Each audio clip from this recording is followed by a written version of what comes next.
Carta de Paulo a Filemon, não tem capítulo, né? Versículo 1 ao versículo 3,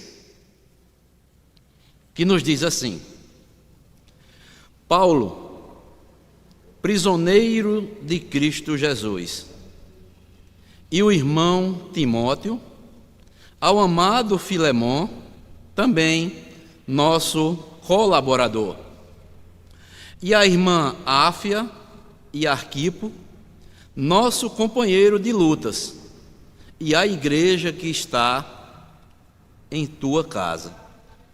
Graça e paz a vós outros, da parte de Deus, nosso Pai, e do Senhor Jesus Cristo. Uma pequena carta, mas uma grande mensagem para as nossas vidas. Às vezes nós ficamos a nos perguntar, né? Por que uma pequena carta dessa? Deus quis que ficasse, ou que Deus permitiu que escrevesse e ficasse para a igreja trazer ou buscar ensinamentos na mesma, para que nós venhamos aprender com esta carta. Como eu falei no início, amados irmãos, teremos o tema geral desta carta, que será a carta de Filemon, como a carta da restauração. Então, amados, vejam só, Paulo escreveu esta carta por volta do ano 60 depois de Cristo, para solicitar a libertação de Onésimo. Nós vamos ver mais adiante, pois Onésimo era um escravo que havia fugido e roubado o seu senhor, chamado Filemon. E Paulo conhece Onésimo lá na prisão. E essa carta foi escrita na primeira prisão de Paulo em Roma. E podemos sintetizar essa carta da seguinte maneira. Primeiro, do versículo 1 ao versículo 3, podemos ver a saudação do apóstolo Paulo, ou as saudações iniciais. Do versículo 4 ao versículo 7, nós vamos ver o apóstolo Paulo fazendo as suas ações de graças. Do versículo 8 ao versículo 21, nós vamos ver o apóstolo Paulo fazendo a intercessão de Onésimo a Filemon. E do versículo 22 ao versículo 25, nós veremos os pedidos finais do apóstolo Paulo e a conclusão, assim, desta carta. Então, amados, hoje, para nós iniciarmos essas mensagens na carta de Paulo a Filemon, tendo como tema a carta da restauração, hoje nós vamos ver o autor da carta, o destinatário da carta e o conteúdo da carta de forma bem resumida. Então, amados irmãos, vejam só, vamos primeiramente, quem foi o autor da carta? O próprio apóstolo Paulo. Paulo, ele é bem claro, ele diz: Paulo, prisioneiro de Cristo Jesus, né? E o irmão Timóteo. Irmãos, o autor desta carta, o apóstolo Paulo, junto com Timóteo. Paulo fala sobre si mesmo como prisioneiro de Cristo. O apóstolo Paulo, creio eu, que ao estar ali na prisão, ele passou por instrução do Espírito Santo para escrever estas palavras: Paulo, prisioneiro de Cristo Jesus. E por que Paulo, amados irmãos, faz questão aqui de dizer prisioneiro de Cristo Jesus? Quem era Paulo antes? Saulo. Aquele mesmo que prendia os cristãos, agora ele é um prisioneiro. aquele que açoitava os cristãos, que dava carta para prender os cristãos, agora está como um prisioneiro de Cristo. E ele estava preso em Roma, amados, por causa tão somente do Evangelho, por pregar a verdade. Mas Paulo, ele cria num propósito supremo por estar ali naquela prisão. Por isso que ele diz que agora é um prisioneiro de Cristo. Ele não diz que é prisioneiro de Roma, mas ele cria que o quê? Ele cria no propósito supremo da sua prisão. Era providência de Deus ele estar ali naquela prisão em Roma. E, amados irmãos, podemos ver, amados, que Paulo foi preso tão somente por pregar a verdade. Isso nos mostra, amados irmãos, que há certos momentos que a pregação do Evangelho pode atrair ódio das pessoas que são ímpias. Mas Paulo, como eu falei, ele cria no propósito supremo da sua prisão, pois ele, escrevendo aos Filipenses, ele sabia que o propósito supremo de Cristo, ele está ali preso, tinha um propósito. E ele mostra isso na sua carta lá aos Filipenses. Paulo diz que por ele estar na prisão, toda a guarda pretoriana foi evangelizada e tantas outras pessoas lá na sua prisão. Por seu intermédio, o evangelho entrou na casa de César. Por isso que Paulo se identifica nesta carta como Paulo, prisioneiro de Cristo Jesus. Veja, amados irmãos, abram aí em Filipenses rapidamente, 2 textos bem interessantes. Fica aí antes, não é? Filipenses capítulo 1, versículo 12 e o versículo 13. Ao versículo 13. Que ele diz: quero ainda, irmãos, cientificar-vos de que as coisas que me aconteceram eu tenho antes contribuído. Para o quê? Para o progresso do Evangelho. De maneira que as minhas cadeias em quem? Em Cristo se tornaram conhecidas de toda a guarda pretoriana e de todos os demais. Paulo era aquele homem que não perdia tempo. Estava preso ali, mas quando mudava um turno de guardas, ele pregava o Evangelho. E assim, durante todo o seu tempo na prisão, ele não perdia a oportunidade, não perdia o seu tempo, mesmo estando sofrendo ali, numa prisão, ele pregava o Evangelho.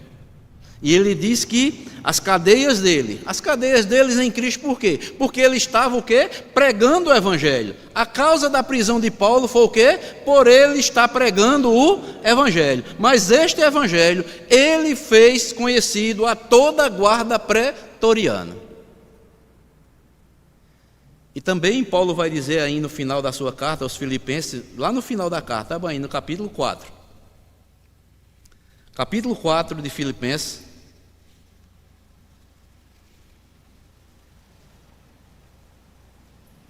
Ele vai dizer também que o Evangelho entrou na casa também de César por seu intermédio.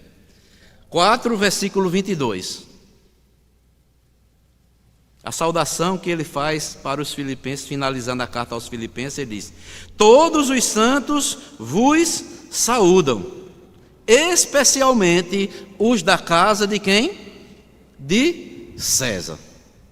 Então, até entre aquele povo ali, da família de César, tomou conhecimento, melhor dizendo, do Evangelho, pois Paulo era um homem que se esbanjava em pregar o santo Evangelho do Senhor Jesus Cristo. Mas Paulo faz uma observação aqui interessante, amados irmãos. Para grandes lutas, temos que ter grandes companheiros ao seu lado. E ele vai lembrar, sabe de quem? Paulo, prisioneiro de Cristo Jesus, e o irmão Timóteo. Ele não esquece de Timóteo. Timóteo, que era irmão em Cristo. E o irmão Timóteo. Eu acho maravilhoso, amados irmãos, a forma de tratamento que Paulo dá a Timóteo. Ele chama primeiramente Timóteo de irmão. Por quê? Porque ele sabia que Timóteo era um verdadeiro irmão na fé. Timóteo, amados, nós vamos ver aqui alguns textos. Paulo, mesmo escrevendo, ele vai mostrar que Timóteo, ele era um crente fiel a Deus e fiel ao apóstolo Paulo. Timóteo era um pastor que foi ordenado pelo presbitério, pela imposição de mãos. Timóteo também era verdadeiramente um irmão em Cristo. Meus amados irmãos, veja o que é que Paulo diz. 1 Timóteo, aí antes, da carta de Filemão também. 1 Timóteo. 1 Timóteo, capítulo 1.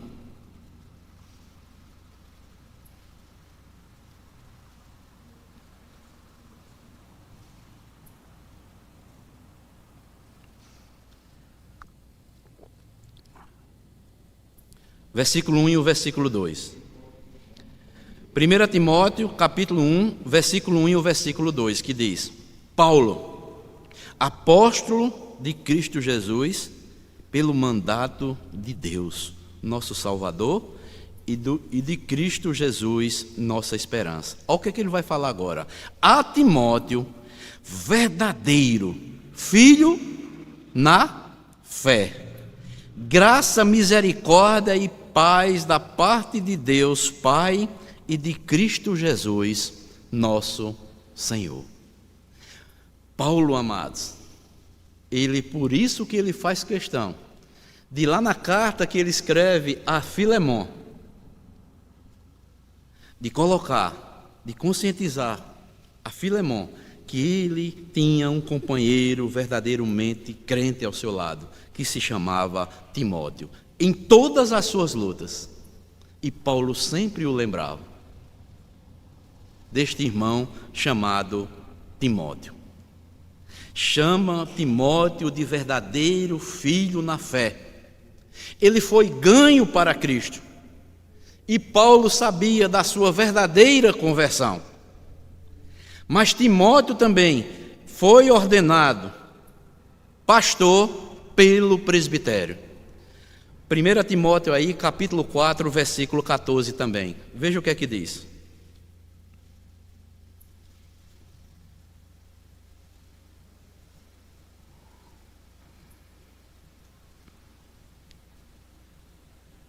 Olha o conselho que Paulo dá a Timóteo.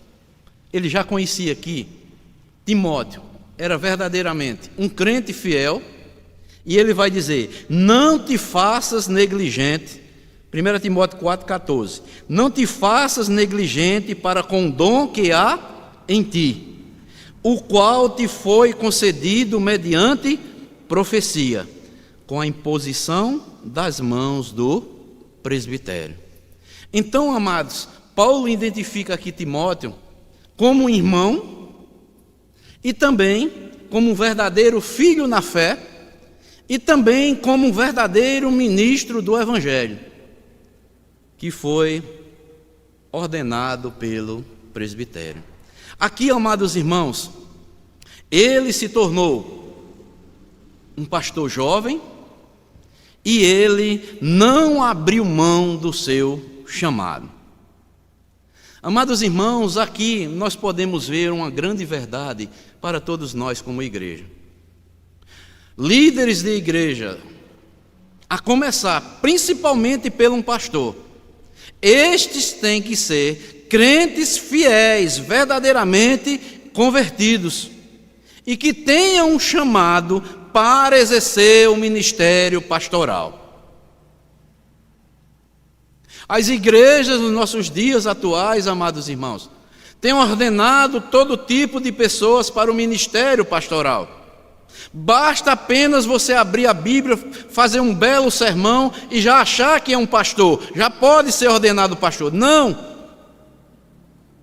Paulo faz essa recomendação aqui. Faz questão de destacar aqui, na sua carta a Filemão, que Timóteo era um irmão na fé, verdadeiramente. Ele era uma pessoa que foi ordenado pelo presbitério como pastor e era um crente fiel.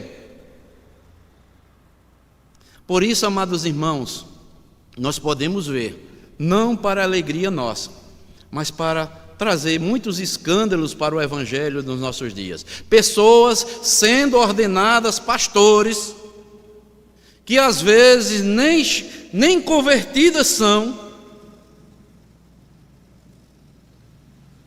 estão escandalizando o evangelho.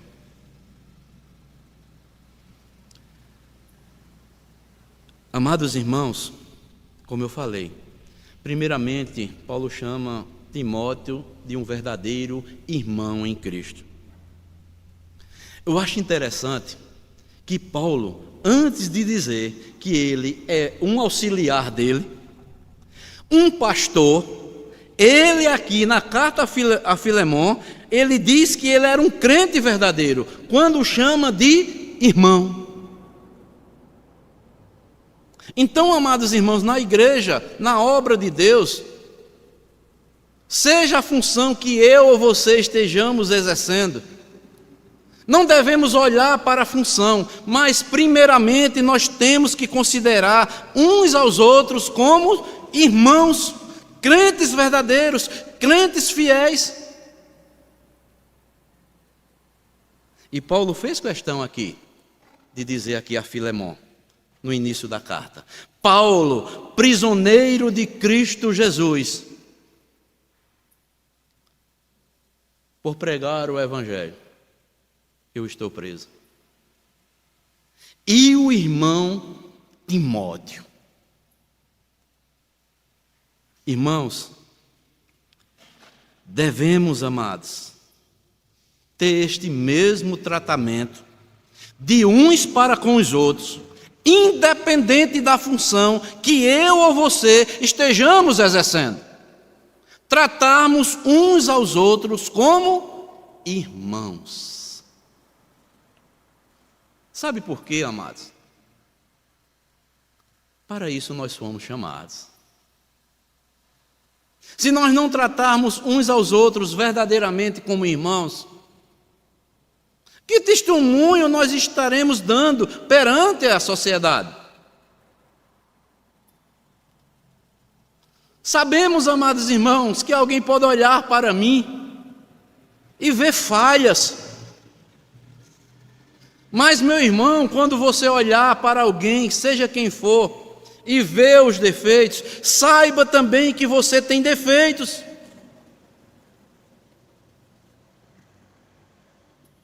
Eu devo considerar todos como irmãos, porque Cristo assim quer que eu trate. Eu devo ter este tratamento de uns para com os outros como irmãos, porque Cristo assim me ensina na sua palavra. Irmãos, fica aqui essa recomendação de Paulo. Que bela, podemos dizer aqui, introdução que Paulo faz em sua carta, ao se apresentar como prisioneiro de Cristo e incluir também e o irmão Timóteo, tratando primeiramente como um irmão, não como um auxiliar, não como um pastor, mas sim como um irmão e um crente verdadeiro. Fica aqui, amados, essa primeira lição para as nossas vidas. Tratemos uns aos outros como irmãos em Cristo. Mas em segundo lugar, como eu falei, nós iremos destacar hoje o autor da carta, que é o apóstolo Paulo, como nós já vimos, mas também, aí no versículo 1, a parte A, a parte B, melhor dizendo, e o versículo 2, nós vamos ver o destinatário da carta. Para quem foi destinado? Parte B do versículo 1 e o versículo 2, que diz assim: ao amado Filemon, também nosso colaborador, e a irmã Áfia e Arquipo, nosso companheiro de lutas, e a igreja que está em tua casa. Então, amados, os destinatários desta carta foi quem? A uma família. Quem era esta família? Filemon, Áfia e Arquipo. Filemon é chamado por Paulo aqui, na parte B do versículo 1, ao amado Filemon, também nosso colaborador. Observando aqui, amados, essa palavra colaborador, no grego, é sinergon, quer dizer, co-trabalho, cooperador, pode ser também assim traduzido como co-trabalho ou cooperador. Filemon era, segundo Paulo, um colaborador, um cooperador da obra de Deus, cooperador também nas lutas da obra de Deus, cooperador também daqueles que fazem a obra de Deus. Por isso, amados, que o apóstolo Paulo, escrevendo aos Coríntios, no capítulo 3, versículo 9, onde estava aquela confusão toda lá no início da carta, né, que Paulo vai tratar a igreja de Corinto, onde a igreja de Corinto estava havendo uma disputa ali pela liderança da igreja. Paulo, lá no capítulo 3, de 1 Coríntios, versículo 9 dele, diz: de Deus nós somos o quê? Cooperadores.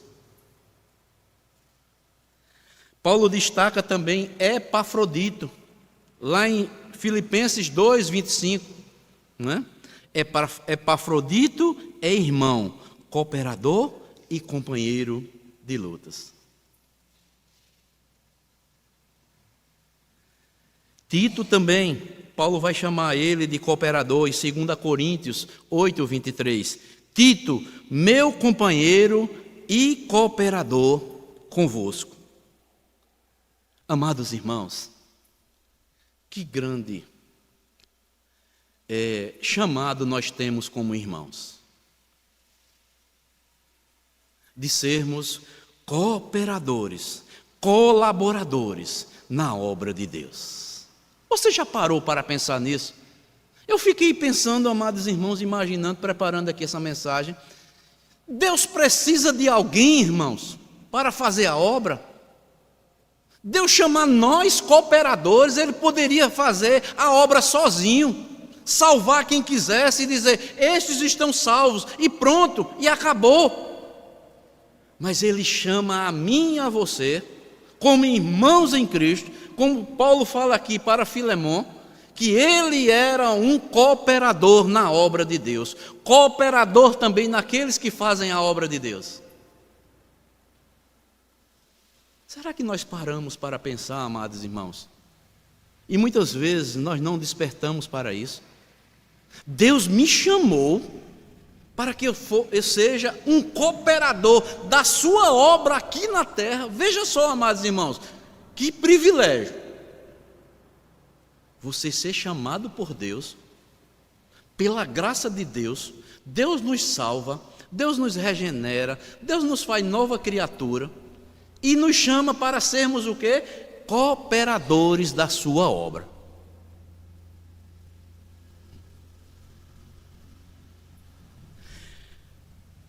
Paulo destaca também aqui Áfia e Arquipo, no versículo 2. Nosso companheiro de lutas. Áfia era a esposa de Filemon, era uma colaboradora também na obra. Paulo inclui na carta a esposa e o filho de Filemon, a irmã Áfia e Arquipo, nosso companheiro de lutas. Arquipo era filho de Filemon, era um companheiro de Paulo e ministro do Evangelho. Veja o que é que Paulo diz, vai falar de Arquipo lá em Colossenses capítulo 4, versículo 17. Colossenses capítulo 4, versículo 17.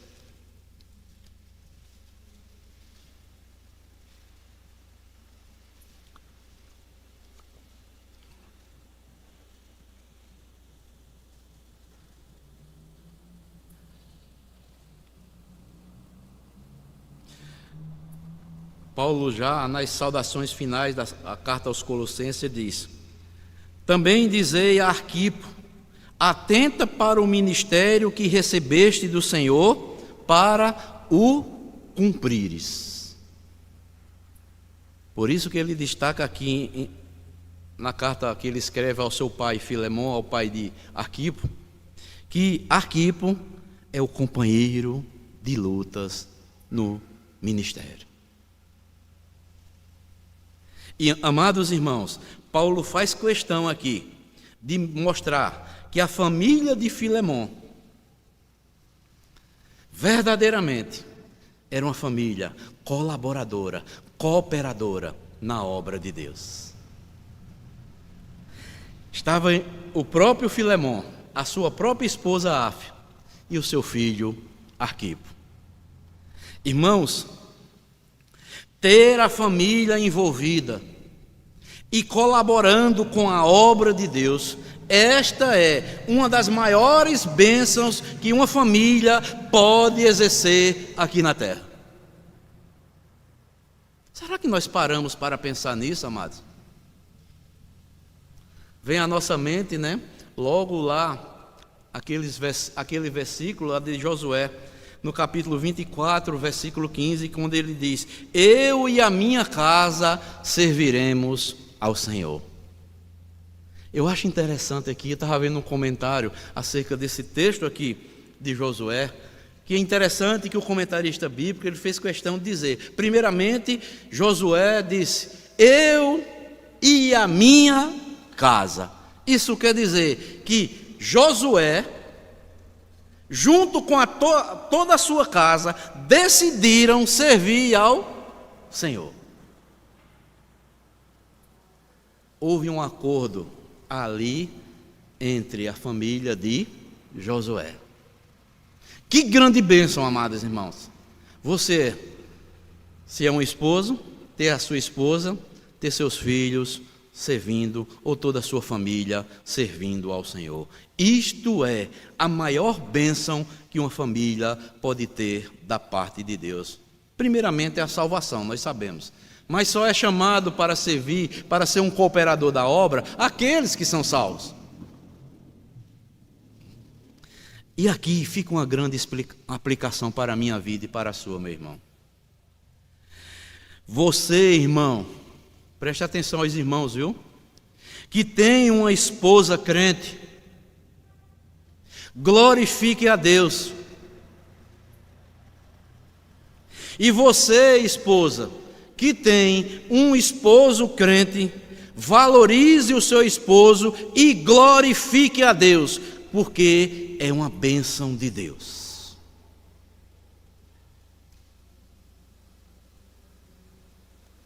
Quantas famílias não fazem caso disso? Quantas famílias, amados irmãos, o esposo é crente, a esposa é crente, o filho é crente, mas não param para pensar que isto é uma grande bênção de Deus para a sua vida. Valorizemos, amados, as nossas esposas. Valorizemos os nossos filhos. Esposas, valorizem o seu esposo crente. Ame Ame os seus filhos que estão servindo ao Senhor, que têm prazer de estar na casa do Senhor. Agradeça a Deus todos os dias, se possível, de joelhos, porque isso é a maravilha de Deus em nossas vidas. Você tem agradecido pela sua família, que é cristã?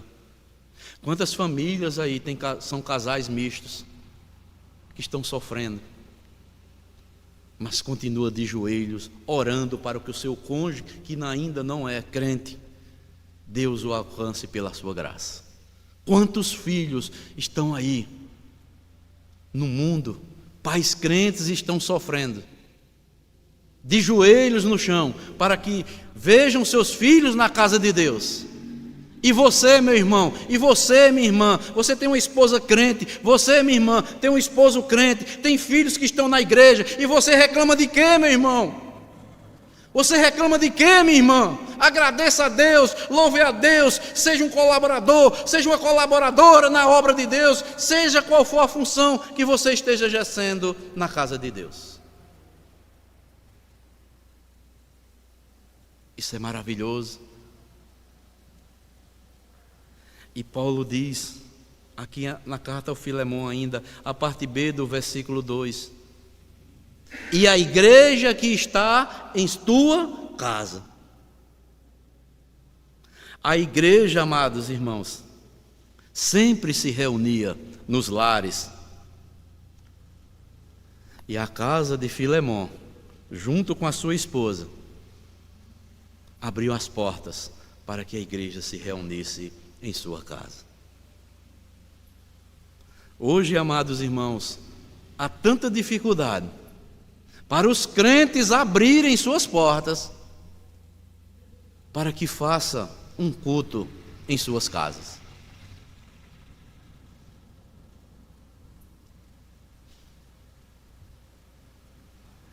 A igreja, amados, seus primórdios lá, sempre se reuniam nas casas, sempre se reuniam também no cenáculo, e sempre também estava no templo louvando a Deus.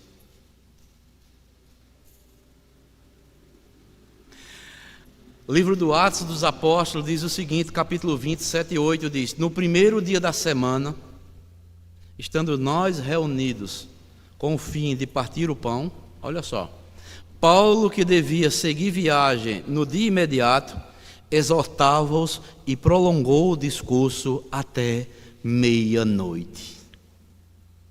Havia muitas lâmpadas no cenáculo onde estávamos reunidos. A igreja lá no início tinha prazer de ouvir o Evangelho. Paulo estendeu o discurso dele até meia-noite. Hoje, amados, nós temos tanto privilégio. Temos a casa de Deus toda limpa, asseada, com bancos, com microfones, com estudos, com mensagens. E o povo ainda procura motivos para não estar na casa de Deus. Oh, meus irmãos, como muitas vezes nós pecamos contra Deus. Quantos irmãos estão aí, nesses países aí, perseguidos, que perseguem o Evangelho, estão sendo mortos, quando se reúnem em casas, fecham a casa e tocam fogo em irmãos nossos, por terem prazer de estar ouvindo a palavra de Deus. E nós temos tudo, e ficamos procurando motivo ou desculpas para não estarmos nos reunidos no Senhor.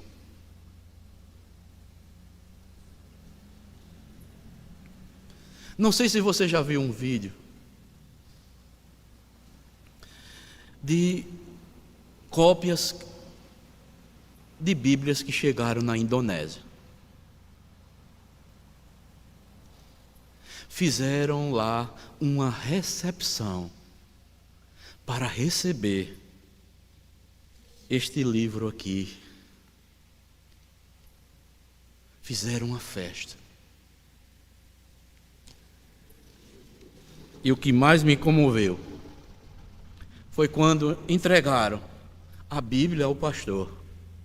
Ele disse: nós não abriremos essa Bíblia primeiramente sem antes agradecermos a Deus, porque a palavra do nosso Deus tem chegado em nossas mãos pela sua graça e pela sua providência, porque nem Bíblias eles tinham lá. Hoje nós temos Bíblias de estudo, de tantas versões, tantos comentários bíblicos. Meus irmãos, que tomemos esse exemplo deste servo de Deus aqui, chamado Filemão, sua esposa Áfia e seu filho Arquipo. E pergunto para você mesmo: em que área da minha vida o Senhor quer que eu seja colaborador?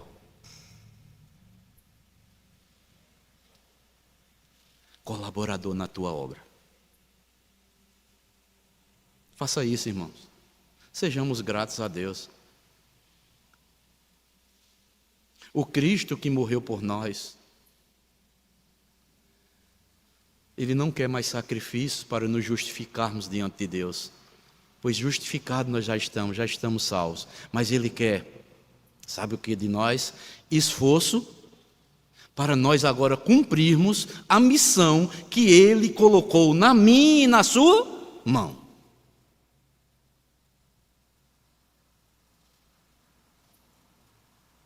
Nós devemos nos esforçar para cumprir o ide de pregar o Evangelho, de dar continuidade à obra de Deus. Para isso, nós precisamos, primeiramente, estarmos unidos como irmãos em Cristo. Ao olhar para o irmão, não olhe para a pessoa física. Olhe e veja naquele irmão ou naquela irmã, veja que Cristo habita nele ou nela. E trata seu irmão como Cristo.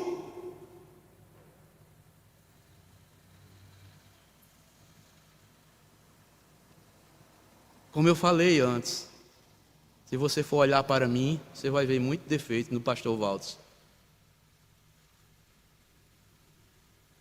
Mas eu tenho isso na minha mente. Quando eu olho para os irmãos, eu vejo Cristo na vida de vocês.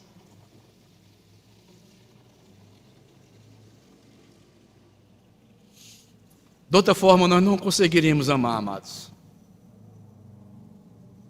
Porque para olhar para um lado, olhar para o outro, nós vamos ver defeitos, falhas. Mas nós somos pecadores, remidos e lavados pelo sangue do Cordeiro. Tratemos uns aos outros. Às vezes nós queremos tratar uns aos outros como Jesus nunca nos tratou. Jesus vê os nossos defeitos, Jesus vê as nossas falhas. Ele chama de irmãos. Meus irmãos, está lá escrito lá em Hebreus: aos meus irmãos declararei o teu nome diante da congregação. Ele não se envergonha de nos chamar de irmãos. Sejamos fiéis a Deus, amados. Às vezes, amados,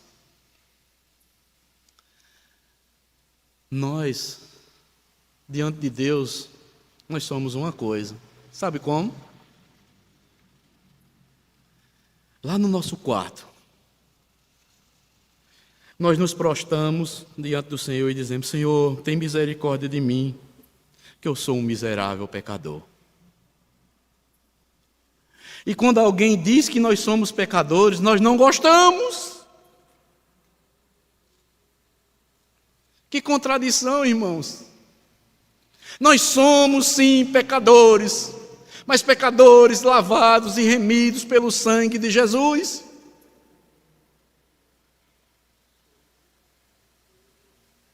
confessamos uma coisa diante de Deus, e quando alguém diz que aquilo que verdadeiramente Deus diz que somos, nós não gostamos.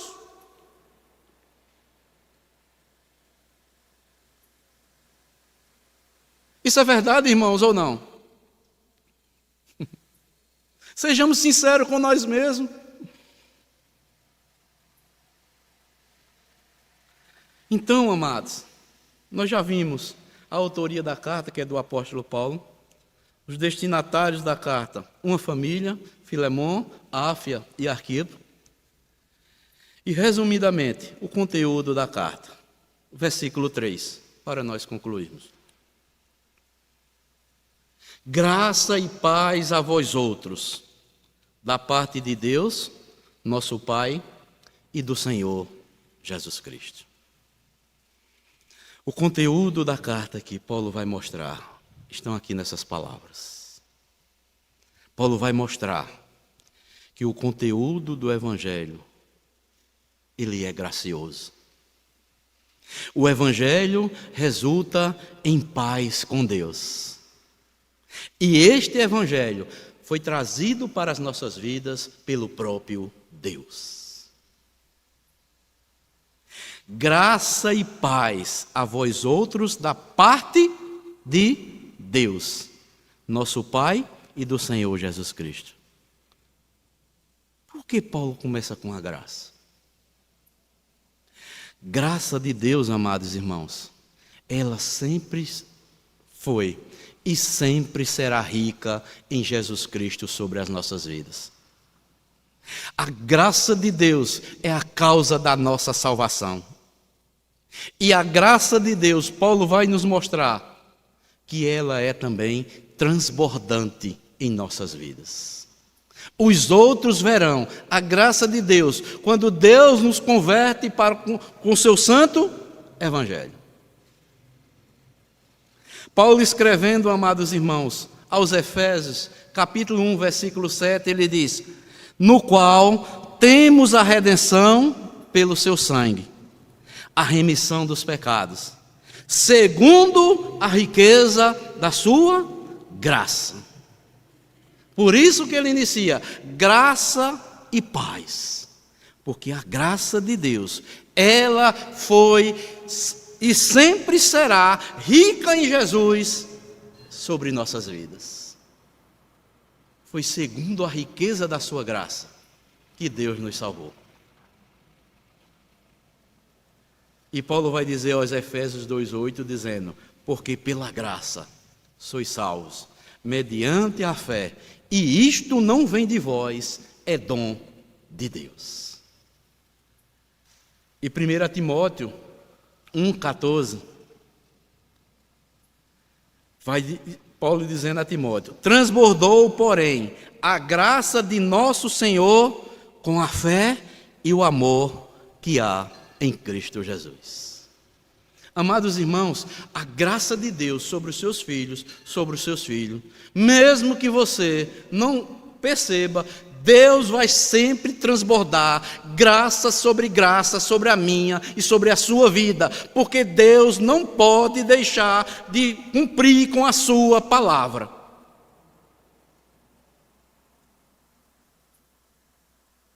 Deus derrama graça todos os dias sobre a nossa vida.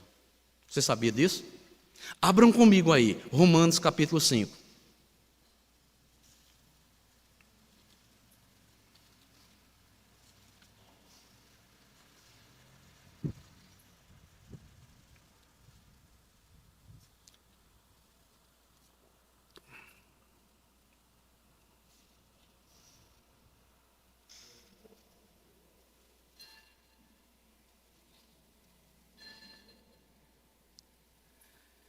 Eu vou ler do versículo 2 até o versículo 5, que diz, Romanos 5, versículo 2 ao 5, que diz: por intermédio de quem obtivemos igualmente acesso pela fé a esta graça na qual estamos firmes e gloriamo-nos na esperança da glória de Deus. E não somente isto, Mas também nos gloriamos nas nossas próprias tribulações, sabendo que a tribulação produz perseverança, e a perseverança experiência, e a experiência esperança.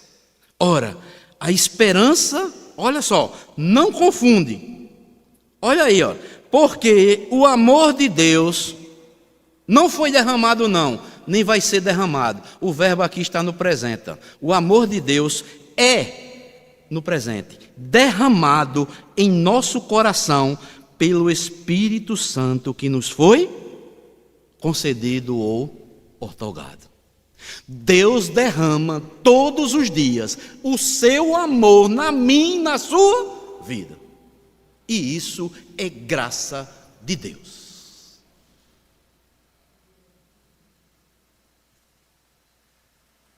Não é maravilhoso, irmãos? Você ser cristão? Deus, mesmo sem nós merecermos, Ele derrama o amor dEle todos os dias. O amor de Deus é derramado em nossos corações pelo Espírito Santo que habita em nós. Isto se chama graça de Deus. Ela é transbordante. Nunca vai deixar de ser derramado o amor de Deus, que é a sua graça em nossas vidas, o favor imerecido de Deus. Mas Paulo fala também aí, graça e paz. O Evangelho, amados irmãos, vai resultar na paz agora que vamos ter com Deus, ou que temos com Deus. Graça e paz a vós outros, da parte de Deus, nosso Pai e do Senhor Jesus Cristo. Ou seja, a paz é resultado do Evangelho por intermédio da graça sobre as nossas vidas. A paz é o resultado da salvação sobre as nossas vidas. A paz de Deus que ele fala lá em Filipenses também, que excede todo o entendimento. A paz de Deus que somente pode ser recebida por intermédio de Jesus Cristo. Paulo, escrevendo aos Efésios, capítulo 2, versículo 14, diz: porque Ele, Cristo, é a nossa paz, o qual de ambos fez um, falando ali gentios e judeus, e tendo derribado a parede da separação que estava no meio, a inimizade.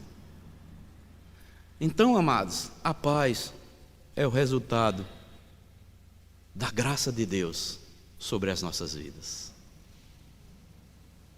Jesus Cristo disse: eu vos dou a minha paz e vos deixo a minha paz.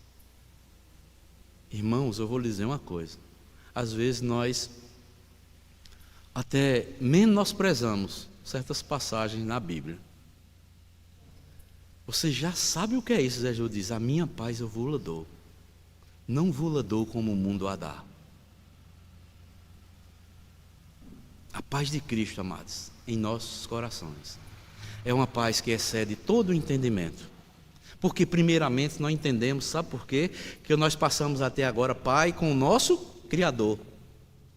Outrora nós éramos inimigos, e Ele nos fez seus amigos, seus filhos. Nos adotou na sua família.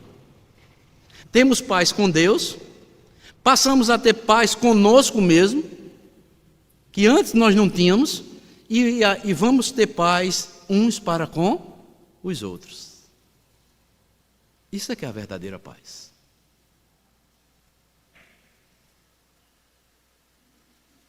E Paulo diz que essa graça, que essa paz, é fruto do Evangelho que é trazido pelo próprio Deus sobre as nossas vidas.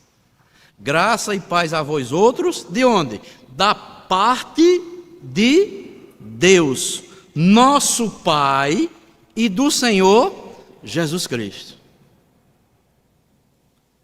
Então, amados, esse Evangelho que foi trazido para mim e para a sua vida, que derramou graça, trouxe paz para as nossas vidas, foi trazido pelo próprio Deus, nosso Pai, e do Senhor Jesus Cristo. O conteúdo do Evangelho é a salvação de Deus em Cristo Jesus para os pecadores. Por isso que o próprio Paulo vai dizer lá em Timóteo, novamente, 1,15: fiel é a palavra e digna de toda aceitação, que Cristo Jesus veio ao mundo para salvar pecadores, dos quais eu sou o principal. O conteúdo do Evangelho, trazido por Deus pelas nossas vidas, é a salvação de Deus, que mantém pecadores em Cristo Jesus. Esse Evangelho. Tem um Evangelho que dizem aí que hoje você está salvo e amanhã você está perdido. Esse não é o Evangelho que foi trazido por Jesus para mim e para a sua vida. Não. A Bíblia diz o contrário. Aqui, o Evangelho que a Bíblia ensina, que é trazido da parte de Deus sobre as nossas vidas, ele começa e ele próprio vai terminar na minha e na sua vida. Paulo próprio vai dizer aos Filipenses 1,6: estou plenamente certo que aquele que começou a boa obra em vós há de concluí-la até o dia de Cristo Jesus. Deus trouxe o Evangelho para mim e para você. Se é que nós temos essa fé mesmo. Por isso que a fé verdadeira, amados, é um dom de Deus. Eu creio que eu estou salvo. Ele trouxe o Evangelho para a minha vida. Eu era cego e passei a ver. Eu não entendia, mas Ele me deu a mente de Cristo. Eu não ouvia, mas Ele me deu o ouvido para ouvir. E este que trouxe isto para a minha vida, nós devemos ter essa convicção. Devemos ter, como Paulo diz, estou plenamente certo que aquele que começou a boa obra, diga para você, em mim, há de concluí-la até o dia de Cristo Jesus, quando Jesus voltar. Ele é fiel, porque este Deus é o Deus da nossa salvação. É o Deus que salva. Não há outro Salvador igual ao Deus Criador. Então, amados, nós vimos aqui o autor desta carta, nós vimos os destinatários, a família de Filemon, não é? Filemon, sua esposa Áfia e seu filho Arquipo, e nós vimos o conteúdo do Evangelho, que é uma ação divina de Deus sobre as nossas vidas. Graça e paz vem através do Evangelho. E este Evangelho foi trazido sobre a mim e sobre a sua vida pelo próprio Deus. E Ele há de concluir a boa obra que Ele começou um dia na minha e na sua vida. Aí, amados, cada vez mais, quando temos esse conhecimento, Deus inflama a tocha do Evangelho em nossos corações, para sermos colaboradores, cooperadores da obra que Ele confiou a mim e a você, que será concluída tão somente quando Jesus voltar para nos levar para estarmos para sempre com Ele. Então, amados, que Deus desperte as nossas mentes já esclarecidas e que possamos fazer como Deus usou a família de Filemon, usou também a Timóteo e tantos outros irmãos em Cristo, que possamos ser usados por Cristo para proclamarmos essa bendita mensagem de salvação que se chama o Evangelho da Graça.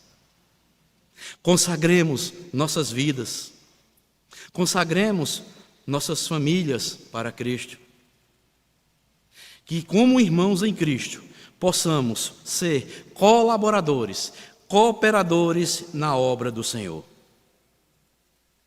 O conteúdo do Evangelho que foi trazido por Deus sobre a minha e a sua vida apresenta a graça de Deus em nosso favor para a salvação e a paz que vem ao nosso coração quando recebemos a Cristo como Senhor e Salvador de nossas vidas. Então, se você não tem a Cristo, Deus quer lhe despertar para que você possa ter este entendimento e seja um colaborador e um cooperador da sua obra aqui na terra. Então, amados, esta foi a mensagem, esta é a primeira mensagem que eu trouxe, para compartilharmos assim nessa pequena e grande carta. E nós vamos ver tantas outras mensagens para a edificação das nossas almas. Que Deus nos ajude nessas mensagens e que Ele ilumine as nossas mentes e Ele venha falar conosco através sempre da sua santa e bendita palavra. Deus abençoe a todos, em nome de Jesus Cristo. Amém.